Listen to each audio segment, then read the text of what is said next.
The long-awaited Modern Warfare 2 multiplayer reveal just took place yesterday, and I won't lie, after a really long time, I'm actually hyped about the game again. The Modern Warfare 2, Warzone 2 and Warzone Mobile reveal was full of epic moments with a bit of controversy, but mostly it was just a great show.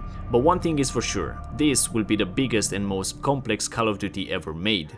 Lots of great changes will come to the franchise, and honestly most of them are for the better, and in this video I want to go over the biggest news and changes coming to MW2 and Warzone 2. So don't forget to drop a like and a sub for support, and let's get this. First of all, the animations have been improved quite a bit and they look incredible, better than ever to be honest. I really love the way that weapons look when you run or do certain actions. Movement looks really nice also, it follows on the Modern Warfare 2019 one, and that's a good thing. But at times it seems like it's super fast. But first we need to get hands-on with the game so we can get a better understanding, and I think we will get used to it pretty fast. There will be no more slide cancelling, which is a big win, but there will be dolphin diving, and it will be a defensive action, not an offensive one, on which you'll use to escape enemy fire or jump out of windows and stuff. Audio received a major improve as well, which I'm really excited about, because good audio in a video game really makes for a better experience, but one thing that felt like it divided the community quite a bit was the TTK, which at times look extremely fast, but that depends on the gun variant and stuff. At moments it felt like there was no response time from the enemy, so it seemed like this had a different take on players, and again we need to get hands-on to see how it actually works and if it needs changing. But as I said, sometimes it felt super fast even in Warzone, which is kinda weird because we have the armor plates as well. The new gunsmith is incredible and really takes customization to a whole new level. All the weapon variants and stuff are really amazing. And although at first it might seem really complicated, this will be sorted out after spending some time with it. One thing I love about the customization in this game is the fact that what you choose will actually have a big impact on the weapon. So if you have an M4 with the SMG receiver or variant, you will only really be effective at close range. I've seen many fights at the longer ranges with this kind of build, and it seemed like the weapon was way underperforming, especially if you don't hit headshots. So I really like this, to be honest. Although there will be sure meta weapons that will be good at everything and SMGs that will ruin you from like hundreds of meters. There is also a different perk system now. You can equip 4 perks in total, with 2 in the first slot and 2 in the other ones.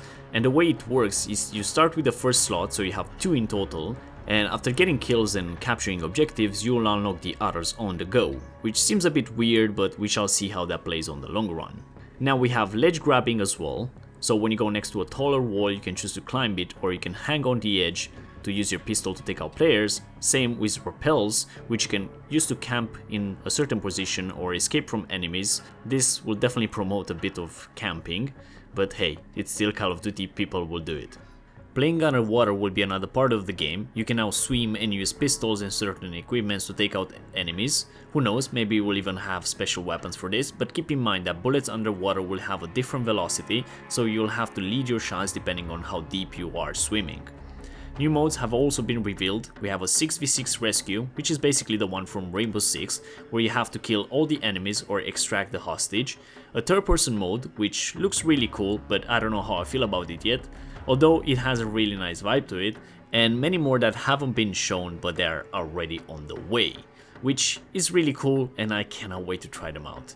Also, there will be a fire range to test out all the weapons without ruining your KD. Mine is definitely already low enough, so this will come in really handy.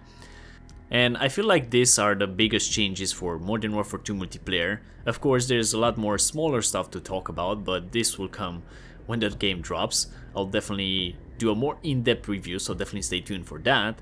But now we're gonna move on towards Warzone 2 and DMZ, pretty much the most weighted modes for Call of Duty. These two will be linked together and released at the same time, which is on November 16th. So let's get in with Warzone 2. The new map will be called Al-Mazara and looks really nice. It's a lot bigger than the previous one, has quite a few points of interest, and seems to be playing really nice, although I would have loved a bit more vegetation and colors in some area. And one of the biggest changes coming to Warzone 2 is the fact that there will be no loadout.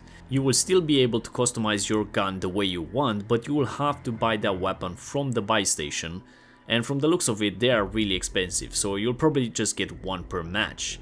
And because there's no loadout, it means there will be also no perks in Warzone 2, and honestly I'm really happy and excited about that because it makes for a more immersive play and you really have to think twice before you do something. I feel like perks always give you an advantage, so it's nice to have a bit more tactics in the game basically. Also, looting looked a bit rough. I feel like it was a lot easier in Warzone 1, but again this was the alpha preview, so there's still a lot of changes to come.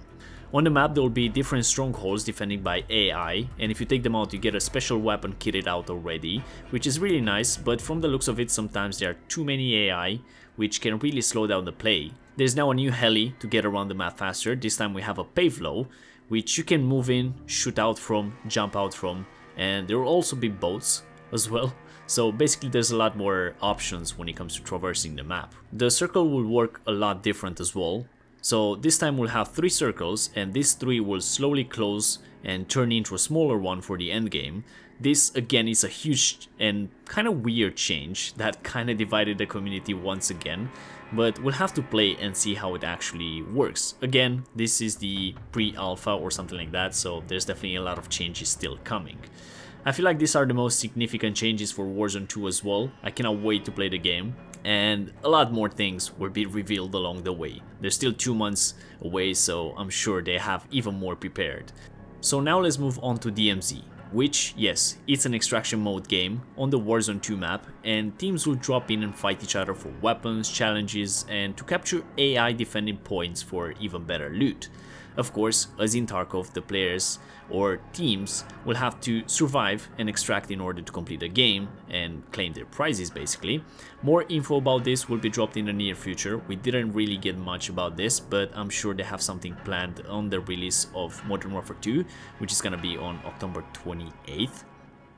But it seems like DMZ will be tied to Warzone, which I think is understandable, and honestly I cannot wait to try that out with the squad. It looks really amazing and it sounds really cool, especially with the underwater plays and stuff like that. From what we heard, you can do this going in guns blazing, or you can take the more stealthy approach and try to be a bit more careful and not to alert everyone on the map basically. That will definitely be my playstyle because I don't like fighting real players. Sometimes I'm not that great at this game. There's a lot more things to talk about when it comes to this new Call of Duty, but I try to keep this as short as possible and just give you guys the most important changes. COD definitely will play a lot different from now on, but it feels like it's for the better, and it brings a lot of new stuff to the table, and I feel like that's great. There's literally something for everyone in this game, and I think they've done an amazing job so far. As I said, there's still a lot of things to be revealed, and we basically have to play the game first. But the open beta will drop today for PS5 and PS4 players, and next week for Xbox and PC, and I'm just gonna be all in. But I'm going to wrap it up here for today, guys. Don't forget to drop a like and a comment with your thoughts, and make sure to subscribe for more Modern Warfare 2 content, because as I said, when the open beta drops, there's gonna be a lot of it on the channel soon. So thank you all for watching, and I'll see you all in the next one.